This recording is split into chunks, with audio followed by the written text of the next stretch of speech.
Hello everyone, I am your teacher for this particular topic. Let me explain this topic to you. So आज जो यहाँ पे topic हम discuss कर रहे हैं वो है आपके इलेक्ट्रोकेमिस्ट्री चैप्टर का, जो कि है आपके एनसीईआरटी क्लास 12 यूनिट 3। और इसमें हम डिस्कशन कर रहे हैं आपके बैटरीज के रिलेटेड। तो यहाँ पे हम इस पर्टिकुलर वीडियो में डिस्कस करेंगे प्राइमरी बैटरीज के बारे में, राइट। तो यहाँ पे सबसे पहले तो हम डिस्कस करेंगे कि बैटरीज किस तरह क्या होते हैं, उसको डिफाइन करेंगे। उसके बाद हम देखेंगे कि प्राइमरी बैटरीज क्या होता है, और उसमें दो वेराइटीज़ हैं बेसिकली। एक आपका क्लाशी सेल और आपके मर्क्यूरी सेल के बारे में, राइट। दो वेराइटीज़ हैं, ये हम डिस्कस करेंगे एक करके। तो सबसे पहले तो हम देखते हैं कि बैटरीज क्या होता है। So battery are type of galvanic cell which provides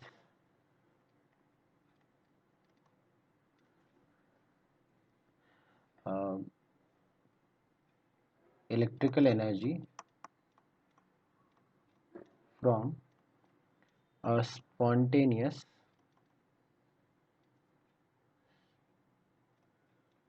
chemical reaction। Spontaneous chemical reaction से जो है आपका इलेक्ट्रिकल एनर्जी हम गेन करते हैं। ये आपका क्या है, गैल्वेनिक सेल का टाइप है, राइट। तो अगर हम बात करें प्राइमरी बैटरीज की, तो प्राइमरी बैटरीज आपके होते हैं, इसको डिफाइन करेंगे कि the batteries which can be used once, which can only be which can only be use की जगह पे हम बेटर है यहाँ पे लिखते हैं which can only be, which can't be recharged once dead.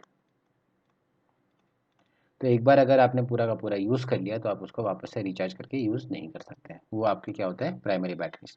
तो हम प्राइमरी बैटरीज कहाँ पे यूज़ करते हैं, तो प्राइमरी बैटरी जनरली हम लोग यूज़ करते हैं जहाँ पे आपके नॉर्मल, जैसे कि आपका टीवी रिमोट हो गया, राइट। ये सारी जगह पे हम लोग, टॉर्च हो गया, इन सारे जगह पे हम लोग यूज़ करते हैं। अब हम बात करते हैं सबसे फर्स्ट वेराइटी ऑफ सेल की, जो कि है आपका लेग्रांजे सेल। लेग्रांजे सेल अगर हम देखें तो यहाँ पे आपका एनोड जो है,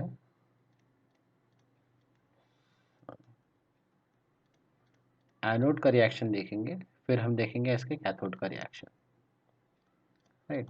और उसके बाद फिर हमें एक बार डिस्कस करेंगे कि यहाँ पे जो इसका डायग्राम दिया हुआ है वो किस तरीके का होता है।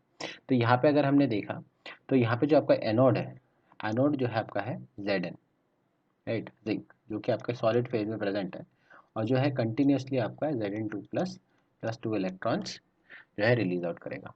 अब यहाँ पे ये जो इलेक्ट्रॉन ये रिलीज आउट किया है, ये बेसिकली अब जाएगा आपके aqua solution of ammonium chloride में, राइट। अब ये aqua solution of ammonium chloride में जाएगा, और यहाँ पे जो Mn रहेगा, MnO2, जो इसके अंदर यहाँ पे पोरस मीडियम में प्रेजेंट है, राइट। तो यहाँ पे जो कार्बन एनोड है ये बेसिकली पार्टिसिपेट नहीं करेगा, ये सिर्फ और सिर्फ कंडक्शन ये या फिर सरफेस प्रोवाइड करने के लिए है ना। तो यहाँ पे जो MnO2 है वो बेसिकली आपका अंडर गो करेगा, ये इलेक्ट्रॉन गेन करके अमोनियम के साथ बनाएगा MnOOH प्लस NH3, राइट। तो यहाँ पे ये जो है आपका एक पेस्ट की तरह यहाँ पे बना रहता है, जहाँ पे ये रिएक्शन कैरी आउट हो रहा है। सो यहाँ पे ये जो है आपका Mn जो है यहाँ पे ये +4 में है ना, अगर ध्यान से देखा, और यहाँ पे जो है ये +3 में है।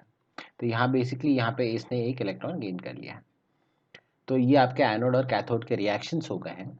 और इसके अलावा अगर आप देखोगे तो यहाँ पे हम देखें तो the approximate cell potential developed is around 1.5 volts, right. तो यहाँ पे अप्रोक्सीमेटली ये 1.5 वोल्ट जनरेट कर देता है, और यहाँ पे ये रिएक्शन होता है। तो जैसे जैसे यहाँ पे अगर आप देखते जाओगे कि यहाँ पे जैसे जैसे ये रिएक्शन जो है आपका आगे बढ़ता जाएगा, तो इसका जो पोटेंशियल है वो धीरे धीरे धीरे धीरे कम होने लगेगा। इसीलिए जो है एक मॉडिफिकेशन जो है इस पे सजेस्ट किया गया था, और एक नई वैरायटी आई थी जिसको कि हम कहते हैं मर्क्यूरी सेल। अब मर्क्यूरी सेल की स्पेशलिटी क्या थी वो हम डिस्कस करते हैं। एक बार इसके एनोड और कैथोड रिएक्शन देख तो यहाँ पे अगर हमने देखा, आपका जो एनोड है वो एनोड बेसिकली मेड अप होता है अमेलगम से, जिंक अमेलगम, राइट। तो यहाँ पे Zn होगा और आपका Hg है, right, amalgam of zinc.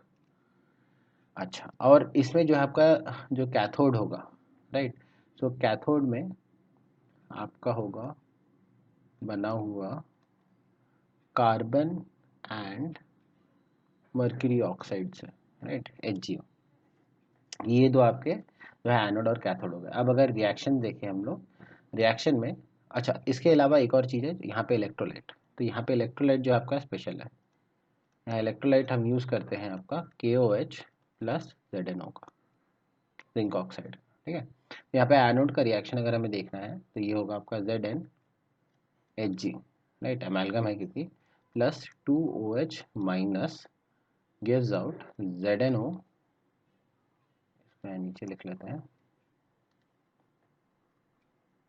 Gives out ZnO जो कि आपका सॉलिड रहेगा, प्लस जो है आपका H2O है वो रहेगा, प्लस जो आपका 2 इलेक्ट्रॉन रिलीज आउट करेगा, राइट। तो यहाँ पे ये एनोड पे रिएक्शन होगा। अब यहाँ पे ये जो एनोड का रिएक्शन हो रहा है, यहाँ पे गैस्केट है जो इसको बंद करके रखा है, सेपरेट आउट कर रहा है, और यहाँ पे जो सेपरेटर है इसमें अलग से दे रखा है। तो गैस्केट मतलब इस होल चीज़ को जो है कंटेन करने वाला चीज़, राइट। तो यहाँ सेपरेटर जो है आपका वो प्रेजेंट रहता है ताकि ये दोनों आपके एनोड और कैथोड जो है आप डायरेक्टली कॉन्टैक्ट में ना आए, ठीक है। और आपके कैथोड में अगर हमें रिएक्शन देखना है, आपके कैथोड का रिएक्शन होगा HgO प्लस यहाँ से जो भी H2O रिलीज हुआ प्लस 2 इलेक्ट्रॉन, राइट। तो ये अब्जॉर्ब करके जो है आपका Hg बनाएगा लिक्विड स्टेट में, और जो है आपका 2OH माइनस प्रोड्यूस करेगा। तो यहाँ पे जो है 2OH माइनस कंज्यूम हो रहा है, राइट, और यहाँ पे प्रोड्यूस हो रहा है। यहाँ पे इसकी स्पेशलिटी बात क्या है कि it produces approx 1.35 volt, right. तो ये जो है आपके पिछले वाले सेल से कम वोल्टेज प्रोवाइड करता है, but can give a constant potential through out it's life.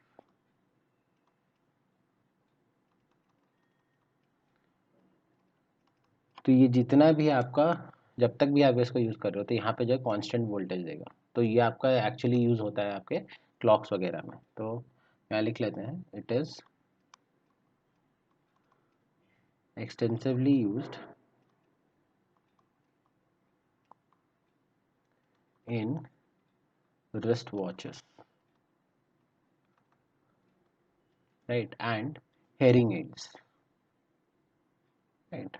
तो ये सारे छोटे छोटे प्रोडक्ट्स हैं जहाँ पे ये यूज़ किया जाता है, जहाँ पे आपको ज़्यादा पोटेंशियल डिफरेंस की ज़रूरत नहीं होती, बट इट इज़ इम्पॉर्टेंट कि आपको कंटिन्यूसली वोल्टेज मिलता रहे, राइट। तो ये आपके दो वेराइटी हो गए सेल के। So I hope you have understood the explanation of this particular topic. Thank you.